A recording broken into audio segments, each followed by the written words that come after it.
The scanner made a soft beeping sound in the quiet bridge of the Velkhari science vessel.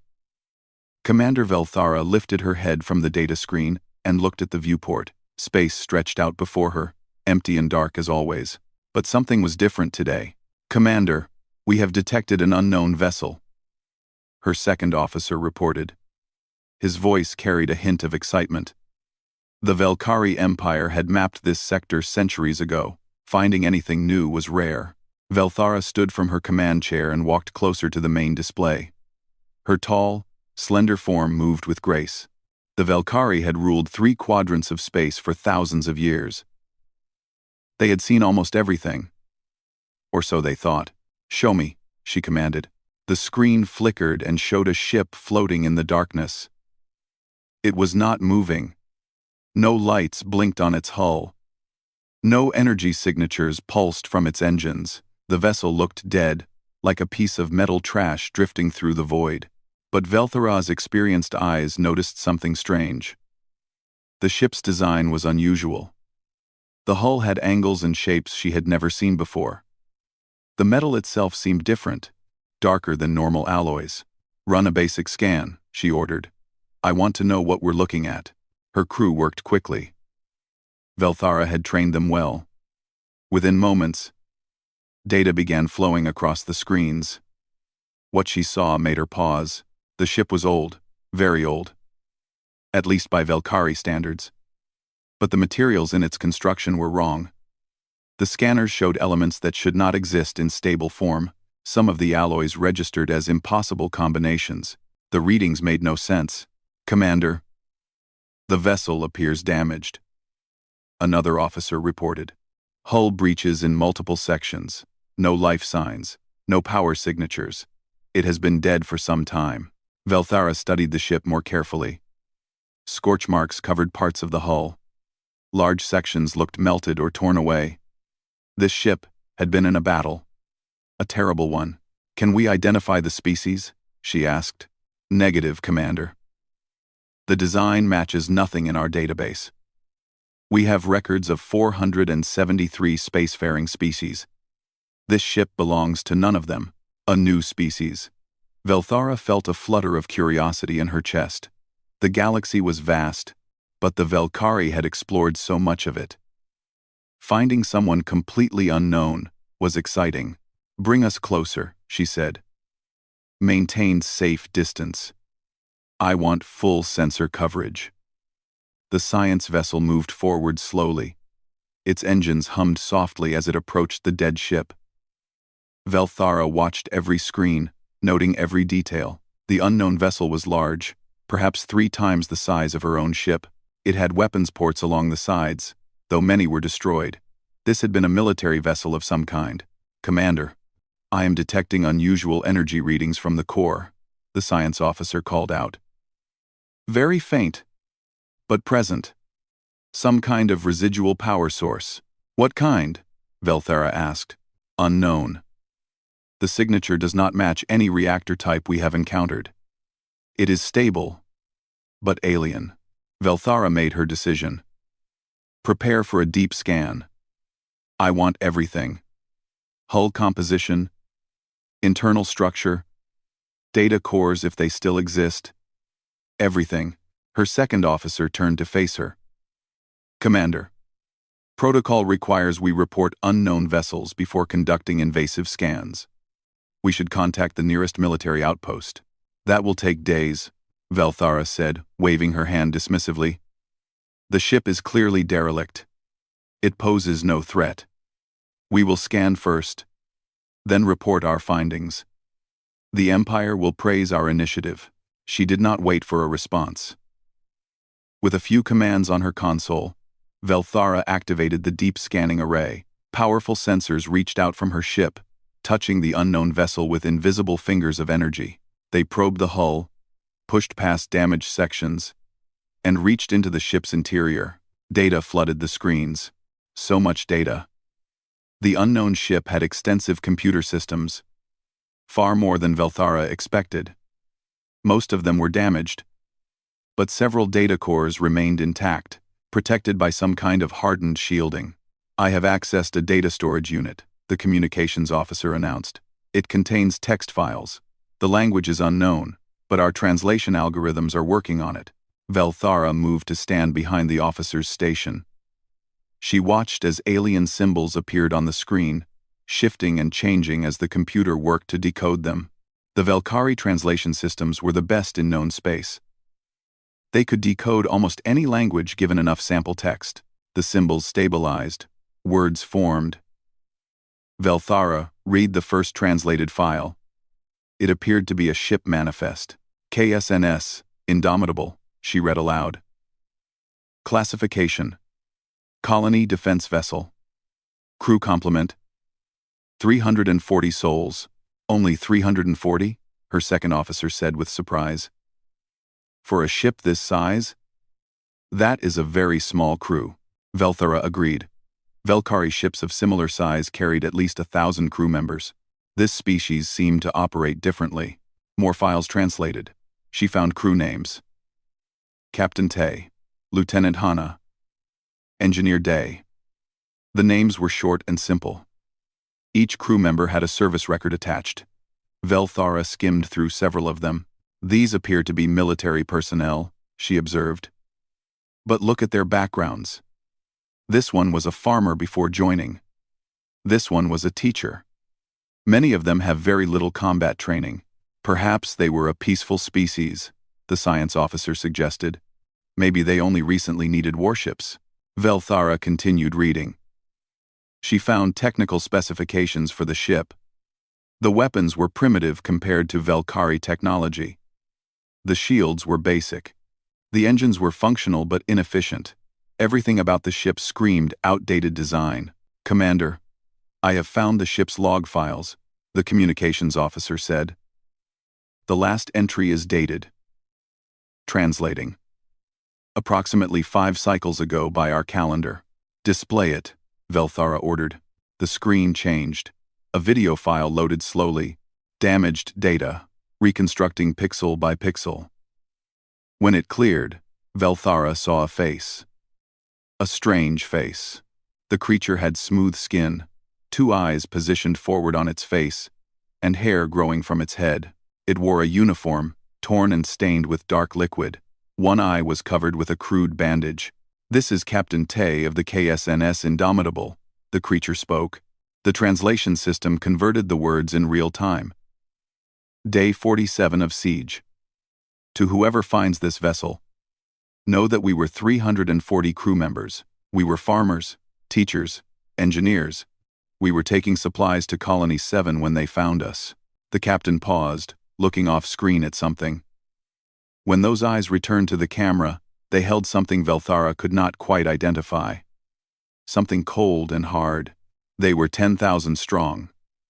Captain Tay continued. 50 warships. They demanded our surrender. We refused. We fought them for 47 days. This ship is now our tomb." The captain leaned closer to the camera. Blood dripped from somewhere above the frame. "But before you mourn us, count theirs first." The video ended. Silence filled the bridge of the Velkari ship. Velthara stared at the blank screen. Her mind struggled to process what she had just heard. 340 crew members against 10,000 enemies. For 47 days. "That is impossible," her second officer whispered. "No species could survive such odds." "Not for that long." The captain must be exaggerating or mistaken, but Velthara felt something cold touch her spine. The ship floated before them, battered and broken. Real battle damage covered every surface. This was no exaggeration. "Pull all combat logs," she ordered quietly. "I want to know exactly what happened here. I want to know who these people were, and what they fought," she added, even more quietly. The Velkari crew worked through the night cycle. More data emerged from the dead ship's computers. More secrets. More impossible things. And with each discovery, Commander Velthara felt her certainty about the galaxy beginning to crack. Velthara had not slept. She could not sleep. The data from the human ship kept calling to her, whispering impossible things. She sat in her private quarters, screens surrounding her, reading file after file. The species called themselves humans. They came from a planet named Earth, located in a distant spiral arm of the galaxy. The Velkhari had never explored that region. It was considered too remote, too uninteresting. How wrong they had been. She opened the crew manifest again. 340 names stared back at her. Captain Tay commanded the vessel. Lieutenant Hana served as tactical officer. Engineer Day ran the reactor systems. Dr. Nari headed the medical bay. Specialist Kwan managed weapons. The list went on, but it was their backgrounds that troubled Velthara. These were not career soldiers. Captain Tay had been a cargo ship pilot before the military.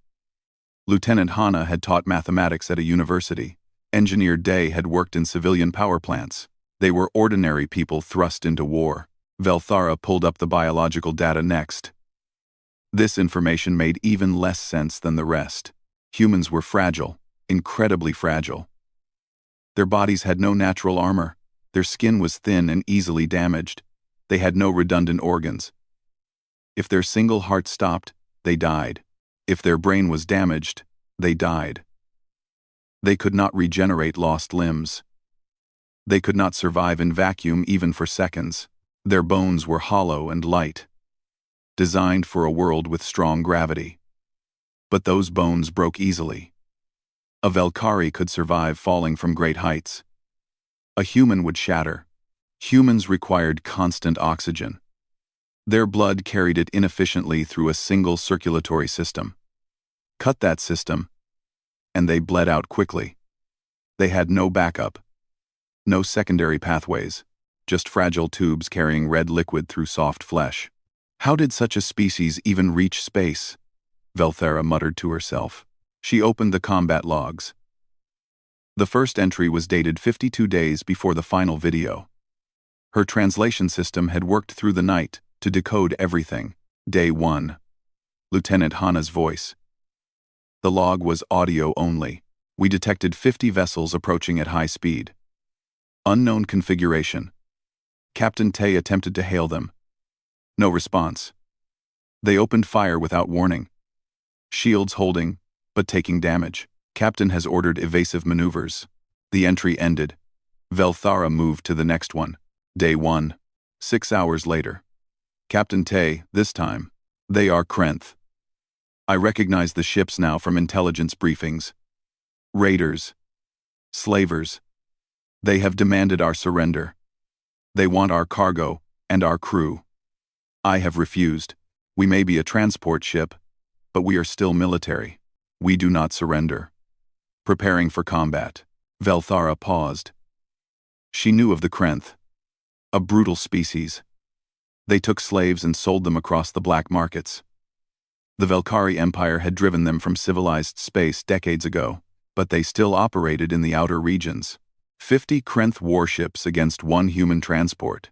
The outcome should have been decided in minutes. Yet the logs continued for 47 days. Day 3. Dr. Nari's log. Casualties are mounting. We have lost 37 crew members. Many more are injured. The Krenth are boarding us in Section 7. Captain Tay has sent security teams. I am treating wounded faster than I can count.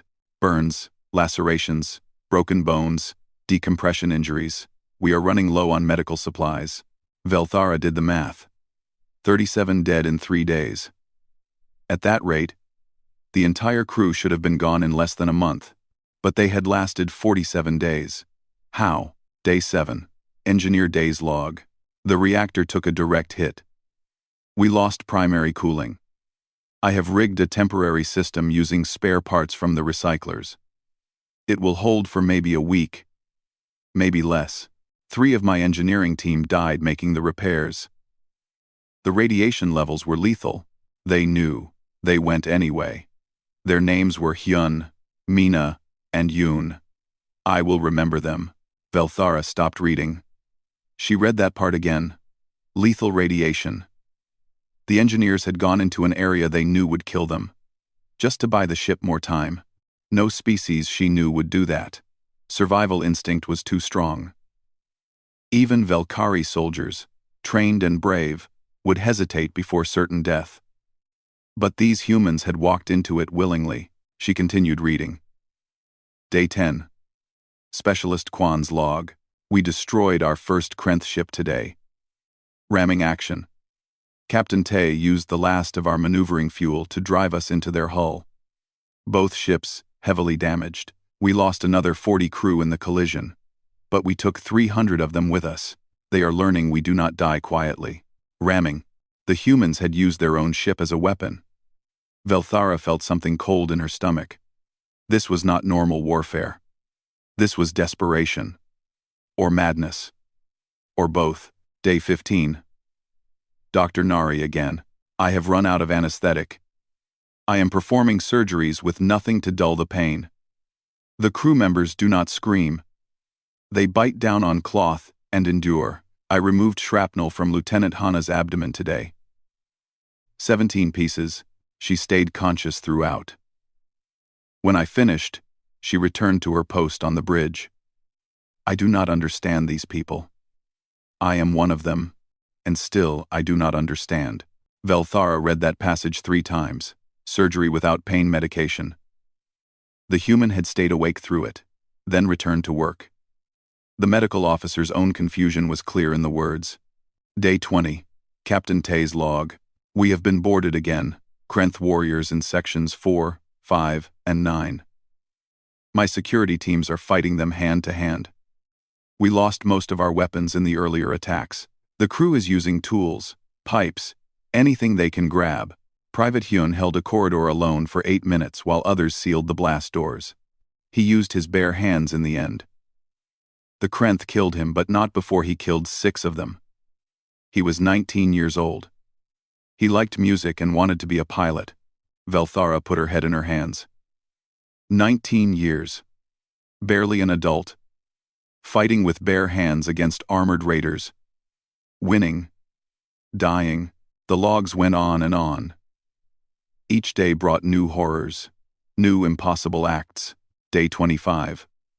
Engineer Day reported repairing the weapons array while the ship was under fire. He worked on the outside of the hull.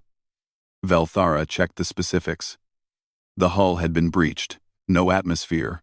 Temperatures near absolute zero. Day had used a damaged emergency suit. It had failed halfway through the repair. He finished the work in hard vacuum. Died as he welded the last connection. Day 31. Lieutenant Hana's tactical log showed her continuing to pilot the ship after losing both legs in an explosion. The medical notes confirmed it. She had used emergency tourniquets to stop the bleeding, injected herself with stimulants to stay conscious. Piloted the ship for another 6 hours before allowing herself to be carried to medical. Day 37. Dr. Nari's notes became shorter, more clinical. She was treating injuries that should have killed instantly. Crew members survived impossible wounds, not through technology or medicine, but through sheer will. They simply refused to die while their ship still needed them. Velthara pulled up the casualty reports. She spread them across her screens. The numbers told a story. A terrible story. Humans lost. 340. Every single crew member dead. But the Krenth numbers made her blood run cold. Krenth casualties. 6,847 confirmed dead. Krenth ships destroyed. 31 of the original 50. The human ship had been a transport. Lightly armed. Crewed by teachers and farmers and engineers. Against 50 warships and 10,000 trained raiders. The humans lost. But they took 31 enemy ships with them. They killed nearly 7,000 Krenth warriors. Velthara stood and walked to her viewport. The human ship floated in the distance, dark and silent. A tomb for 340 people who should have died in the first hour of combat, who should have surrendered, who should have begged for mercy.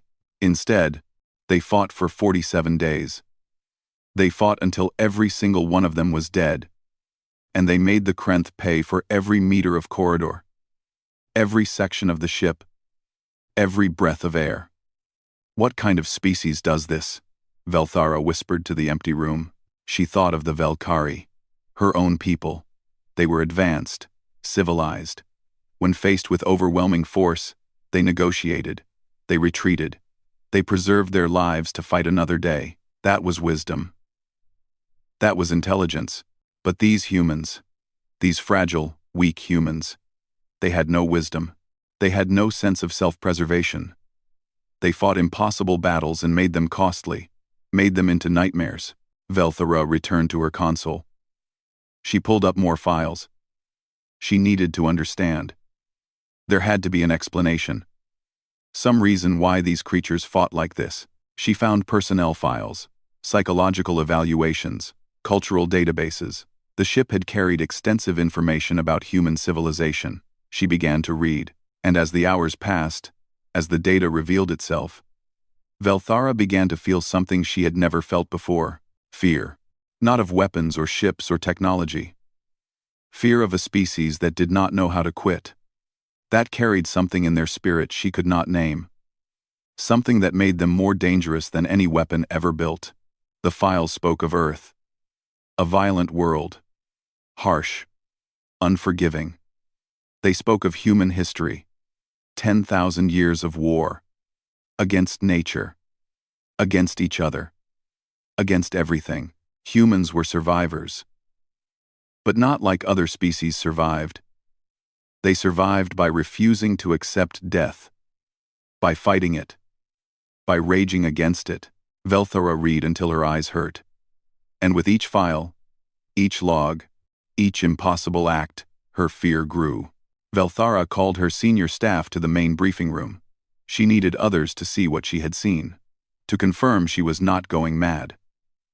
The tactical database from the human ship contained video recordings, external cameras, internal security feeds, hours and hours of footage. She had watched some of it alone in her quarters. She had stopped after 20 minutes, feeling sick. Now she would make herself watch more. And her officers would watch with her. They gathered around the central display table.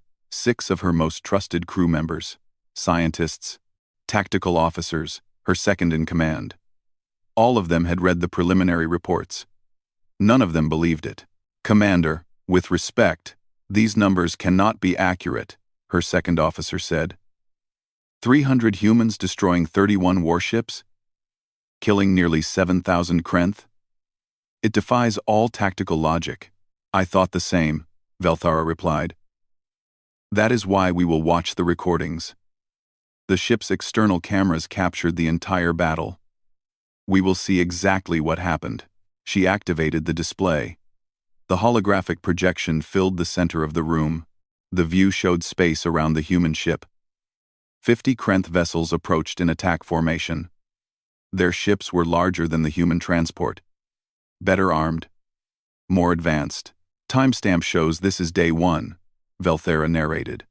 "The Krenth have just arrived. They are hailing the human ship." The recording had audio. They heard the Krenth commander's voice. Translated: "Unknown vessel. You are surrounded. Power down your engines. Prepare to be boarded. Your cargo and crew are now property of the Krenth Collective. Surrender or be destroyed." Silence for a moment. Then a human voice responded. "Captain Tay, this is Captain Tay of the KSNS Indomitable. We are a military vessel of the Human Defense Force. We do not recognize your authority. We do not acknowledge your demands. If you attack, we will defend ourselves." One of Velthara's officers made a sound. "The captain refused? Against 50 ships? That is suicide." "Keep watching," Velthara said quietly. The Krenth opened fire. Energy weapons struck the human ship's shields. The shields flared bright blue and held. The human ship returned fire. Its weapons were smaller, less powerful, but accurate. Very accurate. The battle began. Velthara fast-forwarded through the first day. The human ship took tremendous damage. But it kept fighting. It destroyed 2 Krenth vessels in the first 12 hours. Not through superior firepower, through precision, through intelligence, through refusing to break. "Stop here," she said. Day 3. This is where the Krenth begin boarding actions. The view switched to internal cameras. A corridor in Section 7. Velthara watched as a Krenth boarding team cut through the hull. The metal glowed red, then white, then broke apart. Air rushed out into space. Emergency bulkheads slammed shut, but too slowly. The corridor became vacuum. Krenth warriors pushed through the breach. They wore heavy armor, carried plasma weapons. Each one stood nearly 3 meters tall. They were bred for combat, enhanced with biomodifications, trained from birth to kill. Facing them were 5 humans. Velthara checked the manifest. Security personnel. They wore light armor, basic environment suits. They carried ballistic weapons, primitive projectile throwers. The odds were absurd. 5 humans against 12 Krenth warriors. In vacuum, in a damaged corridor. They should have run. Should have sealed themselves in another section. Should have waited for help. Instead, they attacked. The humans moved fast, faster than Velthara expected. They used the damaged corridor to their advantage. Floating debris, broken pipes, exposed conduits. One human, identified as Private Hyun, fired his weapon while using zero gravity to spin around cover. His projectiles hit a Krenth warrior in the neck seal. The warrior's suit breached. The Krenth died thrashing. "Pause," one of Velthara's officers said. His voice shook. "The human is fighting in vacuum. No atmosphere. How is he still conscious?" "Their suits have oxygen supplies," Velthara explained. "But watch. Keep watching." The fight continued. The Krenth were stronger. Their weapons more powerful. They killed 2 humans quickly. But the remaining 3 did not retreat. Private Hyun's suit was damaged. Velthara could see the tear in the material. Air leaked out. The human's movements became slower. Frost formed on his faceplate. He should have fallen unconscious in seconds. Instead, he fought for 6 more minutes. 6 minutes in hard vacuum with a failing suit. He killed 3 more Krenth warriors before his weapon overheated from sustained fire. The metal glowed red-hot. The human dropped it. The last Krenth warrior approached. Hyun had no weapon, no air, no chance. The Krenth raised its plasma rifle. Hyun launched himself forward, used his last strength to grab the Krenth's helmet. He twisted. The seal broke. The Krenth warrior died in the same vacuum that was killing Hyun. They both floated there. Dead. Frozen. Locked. Together. The briefing room was silent. Velthara's officers stared at the frozen image. "That is impossible," someone whispered. His suit failed. The exposure to vacuum should have made him unconscious instantly. He could not think, could not move, could not fight. "And yet he did," Velthara said. She moved the recording forward. Day 7. The reactor damage. Watch. The view changed to the engineering section. The reactor core glowed with dangerous light. Radiation warnings flashed on every screen. 3 humans stood at the entrance. Engineer Day and 2 others. All wore radiation suits. But Velthara knew from the logs that those suits were already damaged. The radiation levels showed on a display. Lethal. Instantly lethal. No species could survive exposure. Even brief exposure would cause cellular breakdown, organ failure, death within minutes. Day and the others entered anyway. They moved quickly, pulling cables, replacing burnt components. Their hands shook, not from fear, from radiation sickness already setting in. One human collapsed, convulsed, died. The other 2 continued working. The second human fell. 6 minutes later. Day worked alone. His movements became sluggish. His suit's medical readouts showed system failures cascading through his body. His heart rate dropped. His blood oxygen fell. His organs were shutting down. He finished the repair, connected the last cable, activated the temporary cooling system, checked the readings, nodded once, then fell. The camera showed his face before he died. He was smiling. "Why?" one of Velthara's officers asked. "Why smile?" He knew he was dead. He knew the moment he entered, because the reactor still worked. Velthara said softly. He saved the ship. That was all that mattered to him. She advanced to day 15. The medical bay. Dr. Nari performing surgery. Lieutenant Hana lay on the table. Conscious. Alert. A piece of metal the size of Velthara's hand was embedded in the human's abdomen. Dr. Nari cut carefully. No anesthetic, nothing to dull the pain. Hana's face was visible on the recording. Sweat poured down her skin. Her jaw clenched so hard Velthara thought her teeth might break. But she did not scream, did not thrash. She breathed in controlled patterns, endured. Dr. Nari removed the shrapnel piece by piece. 17 fragments. Each one brought fresh blood, fresh agony. Hana's hands gripped the sides of the table. The metal bent under the pressure. When it was done, Dr. Nari stitched the wound closed. Hana sat up immediately, refused to rest, walked out of medical. The cameras followed her to the bridge. She sat at her station, resumed her duties. Blood slowly soaked through her uniform.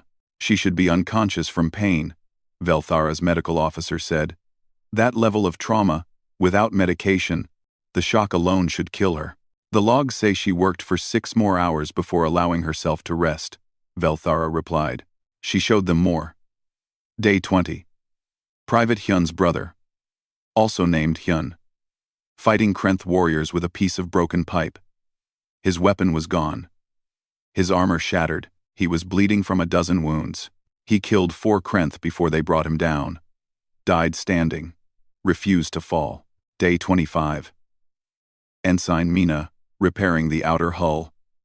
Her suit failed. The extreme cold of space flooded in. She completed her welding work while her blood froze in her veins. Sealed the breach. Died with the welding tool still in her hand. Day 31. Lieutenant Hana again. An explosion had destroyed the bridge. She lost both legs below the knee. The recording showed her using wire to create tourniquets, injecting herself with stimulants, crawling to an auxiliary control station, piloting the ship from there. She flew it for 6 hours. Destroyed another Krenth vessel during that time. Velthara paused the recording. She looked at her officers. They all looked sick, pale, shaken. I have watched over 40 hours of this footage, she said. Every recording shows the same pattern. Humans suffering injuries that should kill them, should stop them, should break them. They do not stop. They do not break. They fight until their bodies physically cannot continue. And even then, they fight a little more. Her second officer shook his head. This cannot be natural. They must have drugs. Enhancements. Something that allows them to ignore pain and injury. The medical logs say otherwise, Velthara replied. They had some stimulants, some pain medication. It ran out after the first week. Everything after that was pure will. She brought up the final casualty report, displayed it for everyone to see. The humans lost all 340 crew members. But they destroyed 31 Krenth ships. They killed 6,847 Krenth warriors. This was not a battle. This was a slaughter, on both sides. One of her officers stood abruptly. I need to leave. I cannot watch more of this. Velthara nodded. Go. The rest of you, stay. There is one more recording you need to see. She pulled up the final video. The last day. Day 47. The ship was a wreck. Bodies floated in corridors. Emergency lights flickered. Only a handful of humans remained alive. The Krenth launched a final assault. Over 100 warriors. They wanted to end this, to claim whatever victory they could. The last 15 humans made their stand at the bridge. Captain Tay stood at the center, missing one eye, one arm broken and useless, blood covering his uniform. Around him, the remaining crew, all injured, all dying, all still fighting. The Krenth came. The humans met them, not with fear, with rage, with fury, with absolute refusal to surrender. The battle lasted 11 minutes. When it ended, every human was dead. But so were all 100 Krenth warriors. The recording showed Captain Tay's last moments. A Krenth blade had pierced his chest. He was dying, but he used his last strength to grab the Krenth warrior, pulled him close, activated a grenade. The explosion killed them both. Velthara stopped the playback. The briefing room was silent. Her officers sat frozen, staring at the dark display. Finally, her second officer spoke. His voice was barely a whisper. "What are they? What kind of species fights like this?" Velthara had no answer. She had been asking herself the same question for days. Velthara locked herself in her quarters for 2 days. She told her crew she needed time to compile reports. The truth was different. She needed to understand. The videos haunted her. Every time she closed her eyes, she saw humans fighting impossible battles, dying but never surrendering. The human ship's database was vast. It contained more than technical manuals and military logs. It held cultural information, history, psychology, philosophy, everything a colony ship would need to teach new generations about their homeworld. Velthara started with the psychological files. The ship had carried a counselor, a specialist in human behavior named Jin. His personal notes were extensive. The first file she opened explained basic human psychology. Jin wrote in simple terms, as if teaching children. Velthara read carefully. Humans possess what we call the override mechanism. It is a function of our brain that allows conscious thought to suppress survival instincts. All animals feel pain. All animals feel fear. These responses protect us from danger. But humans can choose to ignore them. Velthara paused. She read that paragraph again. Choose to ignore fear. Choose to ignore pain. The Velkhari had no such ability. Fear was absolute. Pain was absolute. They could be brave despite these things, but never simply turn them off. Jin's notes continued. This ability evolved from our nature as persistence hunters. Ancient humans would chase prey for days. Their bodies would scream for rest. Muscles would tear. Joints would ache. But the conscious mind would override these signals. Keep running. Keep chasing. Until the prey collapsed from exhaustion. The file included historical data. Velthara pulled up information about Earth, the human homeworld. Her screen filled with images and statistics. Earth was classified as a death world. High gravity, extreme weather, dangerous wildlife, frequent natural disasters. The planet sat in what galactic surveyors called the uninhabitable zone. Too harsh for colonization, too dangerous for settlement. Yet humans had not just survived there. They had thrived, dominated, conquered their entire world. Velthara read about Earth's predators, creatures with claws and teeth and venom. The humans had no natural weapons. No claws. No fangs. No armor. They were weak and soft and slow, but they had endurance. They could run for hours while their prey collapsed. They could think and plan and coordinate. They made tools. They worked together. And they never, ever gave up. The database showed human evolution. Millions of years of struggle. Every generation tested by the harsh world. Those who gave up died. Those who quit died. Those who surrendered to fear died. Only those who could push past their limits survived to breed. For millions of years, Earth had shaped humans, forged them, created a species that could override its own biology through sheer will. Velthara moved to the historical files. She needed to understand human civilization, how they organized themselves, how they thought about war. The first thing she noticed was the timeline. Humans had recorded history for about 10,000 years. In those 10,000 years, they had known peace for perhaps a few hundred years total, usually just in isolated regions, never globally. 10,000 years of war.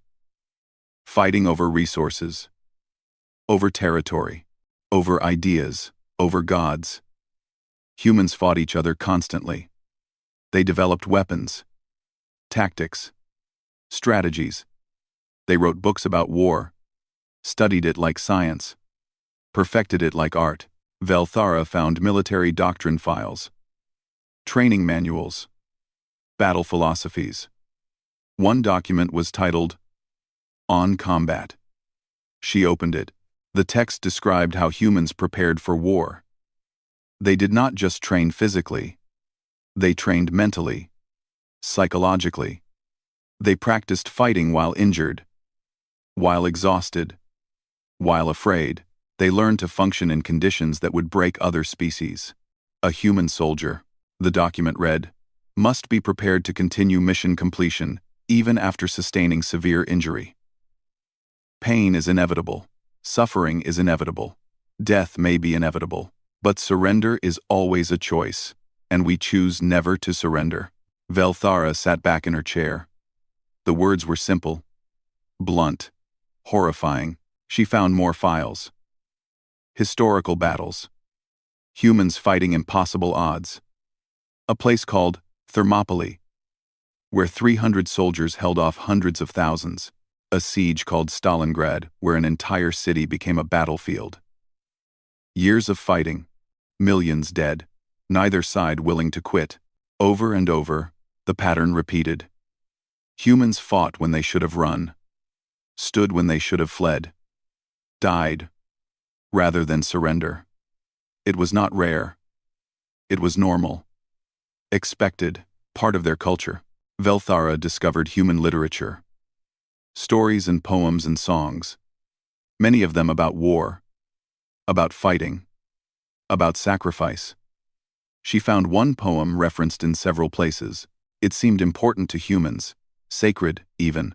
The poem was old, written by a human named Thomas. It spoke of death as an enemy, something to rage against, to fight, to resist. The word struck Velthara deeply. Do not go gentle into that good night. Rage, rage against the dying of the light.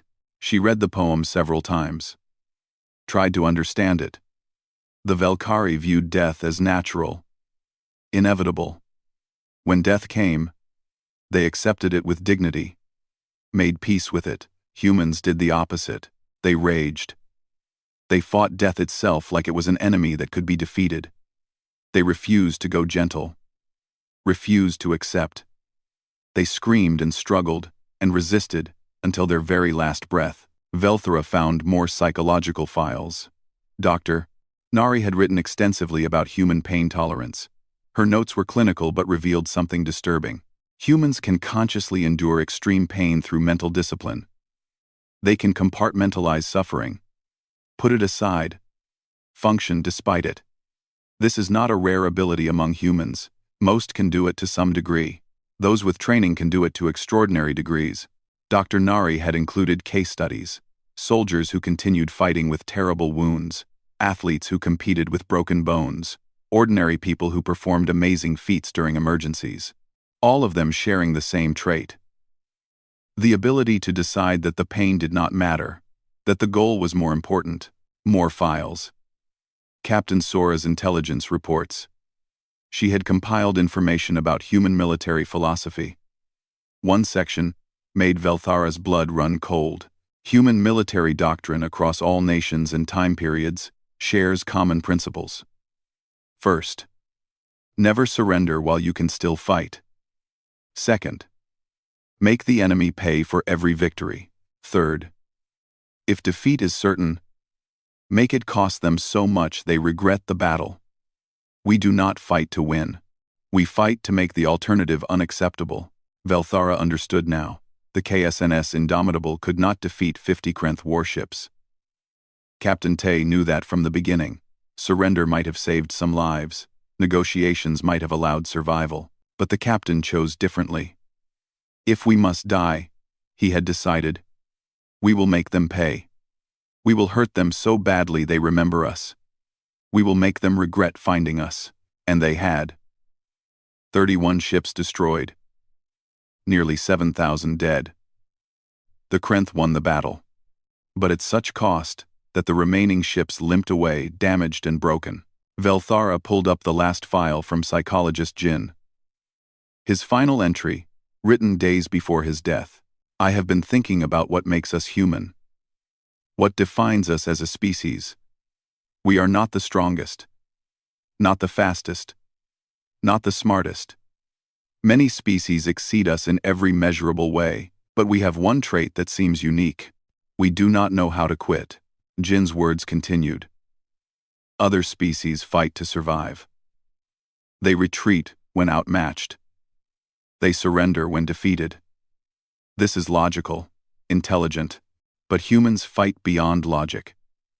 Beyond reason. We fight when we cannot win. We resist when resistance is futile. We rage against the inevitable.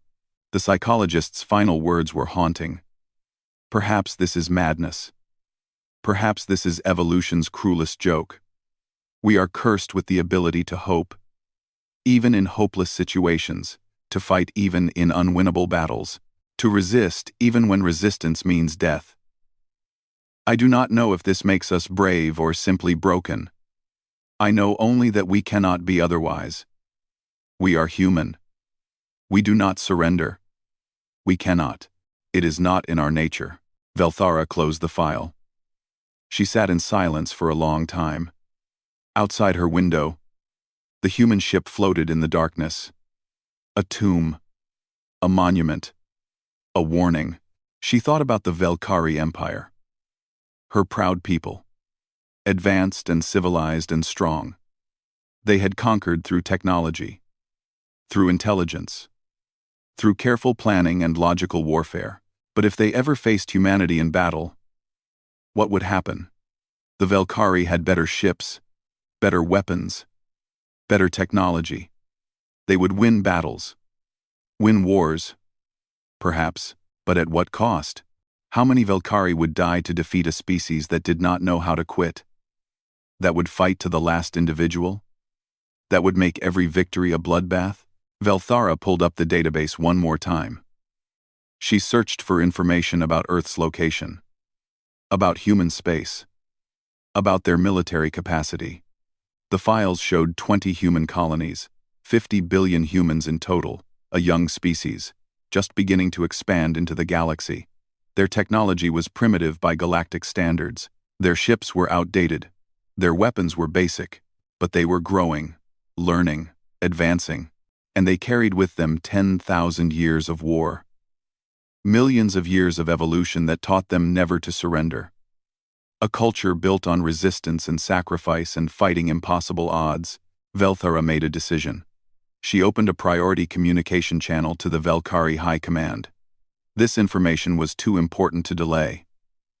Too dangerous to ignore. She began composing her report. Chose her words carefully. The High Command needed to understand. Needed to know what she had discovered. Not just a new species, something far more terrifying. A species that could not be intimidated. Could not be broken. Could not be made to surrender. A species that would fight extinction-level battles and make them costly beyond imagination. The message ended with a simple recommendation. Mark human space as forbidden. Avoid contact. Never, ever go to war with them, because humanity was not the strongest species in the galaxy. But they might be the most dangerous. The alert came in the middle of the night cycle. Velthara woke instantly.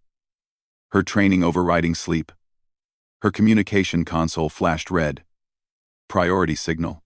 Multiple contacts approaching their position. She rushed to the bridge, still in her sleep clothes. Her crew was already at their stations, professional despite being called from rest. The main display showed the sensor readings. 200 ships, approaching in precise formation, all identical design, all broadcasting the same identifier codes. Human warships. When did they enter sensor range? Velthara demanded. 4 minutes ago, Commander. They appeared at the system's edge, moving at high speed. They will reach our position in 30 minutes. Velthara's mouth went dry. 200 warships. She had read the database. She knew what the KSNS Indomitable had been. A transport ship. A colony vessel with light weapons. The crew had been civilians in military uniforms. These were actual warships. purpose-built for combat, crewed by professional soldiers, and there were 200 of them. Raise shields. Power all defensive systems. Do not charge weapons. I repeat, do not charge weapons. We are not here to fight. Her second officer looked at her with wide eyes. Commander, should we retreat? Jump to hyperspace? No. If we run, they might interpret it as hostile. We stay. We let them approach. We hope they are reasonable. The minutes passed slowly. Velthara watched the human fleet draw closer. Their formation was perfect. Mathematical precision. Each ship exactly positioned. This was not a random collection of vessels. This was a coordinated military force. Commander, we are being scanned, the sensor officer reported. Multiple frequencies. Very thorough. They are examining every part of our ship. Let them. We have nothing to hide. Have we received any communications? Not yet. Commander. Velthara waited. The human ships came closer. She could see them on the visual display now. They were larger than the Indomitable. Sleeker. More dangerous. Weapons ports lined their hulls. Each ship could probably destroy her science vessel with a single salvo. And there were 200 of them. Commander, we are receiving a transmission. Audio only. Translating now. A voice filled the bridge. Female. Professional. Cold as ice. Unidentified Velkhari vessel. This is Admiral Yuna of the Human Defense Force. You are currently occupying space near the last known position of our vessel, the KSNS Indomitable. Explain your presence immediately. Velthara took a breath, composed herself, activated the communication channel. Admiral Yuna, this is Commander Velthara of the Velkhari Science Directorate. We discovered the Indomitable 3 days ago. The vessel was derelict. We have been studying it to determine what happened. Silence for several seconds. Then the human admiral spoke again. You accessed the ship's database. You viewed the logs and recordings. Is this correct? Yes, Admiral. We wanted to understand, to learn what happened to your people. Another pause. Prepare to be boarded. We are sending a team to your vessel. Do not resist. We will examine your findings. If you have treated our dead with respect, you will not be harmed. If you have desecrated them, you will answer for it. The channel closed. Velthara's crew looked at her with fear. She made her voice calm. Steady. Stand down all weapons. Open docking port 3. Allow them to board. Show no hostility. These people just learned that 340 of their own died here. They are angry. They are grieving. We will give them no reason to act on those emotions. 20 minutes later, a human shuttle docked with the Velkhari ship. The boarding ramp extended. Velthara stood at the airlock with 2 of her officers. No weapons. No guards. Just her and her crew. Waiting. The airlock opened. 6 humans entered. They wore military uniforms. Black and gray. Each carried a sidearm, but the weapons were holstered. The lead human was tall for their species. Female. Her uniform had insignia that Velthara recognized from the database. Admiral's rank. Admiral Yuna looked at Velthara with hard eyes. Show me what you found. All of it. They went to the briefing room. Velthara displayed everything. The logs. The videos. The casualty reports. The psychological files. She explained her analysis, what she had learned about humans, about their culture, about their nature. Yuna watched without expression. Her jaw was tight. Her hands were clenched. But she did not interrupt, did not speak, just watched and listened. When the presentation ended, silence filled the room. Finally, Yuna spoke. Her voice was heavy with emotion barely contained. The Indomitable was not a warship. It was a colony transport. The crew were families, engineers, teachers, farmers going to start a new settlement. They had children aboard. Commander, 63 children under the age of 15. Did you see that in the manifest? Velthara felt cold. She had not checked ages. Had not thought to look. I did not know, Admiral. I am sorry. The Krenth killed them all. The children. The families. Everyone. And my people fought back. Fought like demons. Made the Krenth pay for every life. Yuna turned to face Velthara directly. You called us dangerous in your report. You recommended that your empire avoid us. Mark our space as forbidden. Do you stand by that assessment? Velthara met the human admiral's eyes. Yes. I do. Not because you are evil. Not because you are aggressive. But because you do not know when to quit. You fight unwinnable battles and make them costly. Any species that goes to war with humanity will win. But the victory will break them. Yuna nodded slowly. You understand us better than most. The Indomitable fought for 47 days against overwhelming force. They knew they would lose. They fought anyway. That is what we are, Commander. That is what Earth made us. She pulled a small device from her pocket, placed it on the table. This contains our official report on the Indomitable. What happened? Who was responsible? What we did about it. You may share it with your government. What did you do, Admiral? Velthara asked quietly.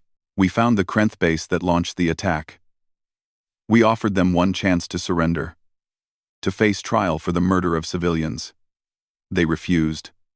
So we destroyed them. Every ship. Every station.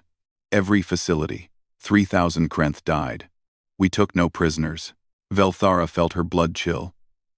That seems excessive, Admiral, does it? Yuna's voice hardened. They killed children, Commander. They killed families. They attacked a transport ship and murdered everyone aboard. What would your people do? Velthara had no answer. The Velkari were civilized. They would have negotiated. Sought justice through proper channels. Filed complaints with galactic authorities. But looking at the human admiral's face, she knew that path would never satisfy humanity. Yuna continued. We are not monsters, Commander. We do not seek war. We want peace. We want to explore. To learn. To grow. But when war comes to us, we do not meet it halfway. We end it. Completely. Absolutely. So that anyone thinking about attacking us remembers what happened to those who tried before. She picked up her device. You were respectful to our dead. You tried to understand what happened. For that, I thank you. But I need to ask you something important. Will your people share this information? Will they tell the galaxy what they learned here? I have already sent my report to the High Command, Velthara said. I recommended we avoid conflict with humanity at all costs. Good. Then let me give you something more to add to that report. Yuna activated a holographic display. It showed human space. The 20 colonies. The shipyards. The military installations. You think we are young. Primitive.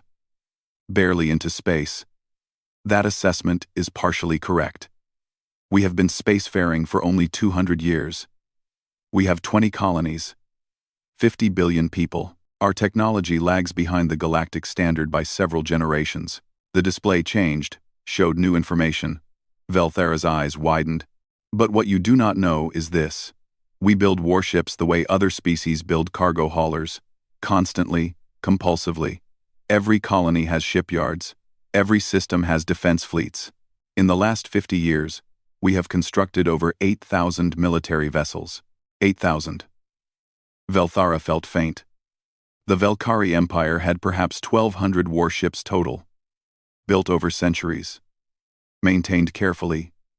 Used sparingly. Humanity had 8,000, and they were only 200 years into space. Why? Velthara asked. Why so many ships? Who are you preparing to fight? Everyone, Yuna said simply. We learned our history well, Commander. Earth taught us that peace is temporary. War is inevitable. We prepare for it constantly. We hope it never comes, but if it does, we will be ready. More than ready. She deactivated the display. Add this to your report. Tell your High Command. Tell your Empire. Tell anyone who will listen. Humanity does not want war. But we are very, very good at it. We have practiced for 10,000 years. We are still practicing. And we will never, ever, surrender. The Admiral left with her team. Velthara stood in the empty briefing room for a long time. Outside, the human fleet was retrieving their dead from the Indomitable. She watched on the displays. They moved with ceremony, with reverence. Each body was carried aboard with full military honors. When they finished, one ship remained behind. It approached Velthara's vessel. A message appeared on her screen. Commander Velthara, thank you for honoring our fallen. We do not forget those who show respect to our dead. We hope we never meet as enemies. But if we do, remember what you learned here. Remember what we are capable of. And choose wisely. The message was signed by Admiral Yuna. Below the signature was a final line. Humanity does not forgive those who harm our children. The Krenth learned this. Let it be the last time anyone needs to learn it the hard way. The human fleet jumped to hyperspace. Velthara was alone again with the Indomitable floating in the distance. She had one more task to complete. She sent another message to the High Command. Updated her report. Added everything Yuna had told her. The 8,000 warships. The military doctrine. The absolute refusal to surrender. She ended the report with a recommendation. Mark human space as exclusion zone Gamma 9. Avoid all contact. Never, under any circumstances, go to war with this species. They are not the strongest, not the smartest, not the most advanced, but they are the most dangerous species we have encountered. They do not fight to win. They fight to make you regret fighting. And they never quit. 2 weeks later, the Velkhari High Command issued an official directive. All ships were to avoid human space. All contact was forbidden, except through official diplomatic channels. The sector around Earth was marked as restricted territory, but Velthara knew the truth. The directive was not about protecting humans. It was about protecting the Velkhari. About protecting everyone. Because humanity was spreading into the galaxy, and they carried with them something that could not be measured or scanned. They carried the memory of Earth. A death world that had forged them through millions of years of struggle. They carried 10,000 years of warfare. Of fighting impossible battles. Of refusing to surrender, even in the face of certain death. They were not the strongest species, but they were unkillable in spirit, and that made them more dangerous than any weapon ever created.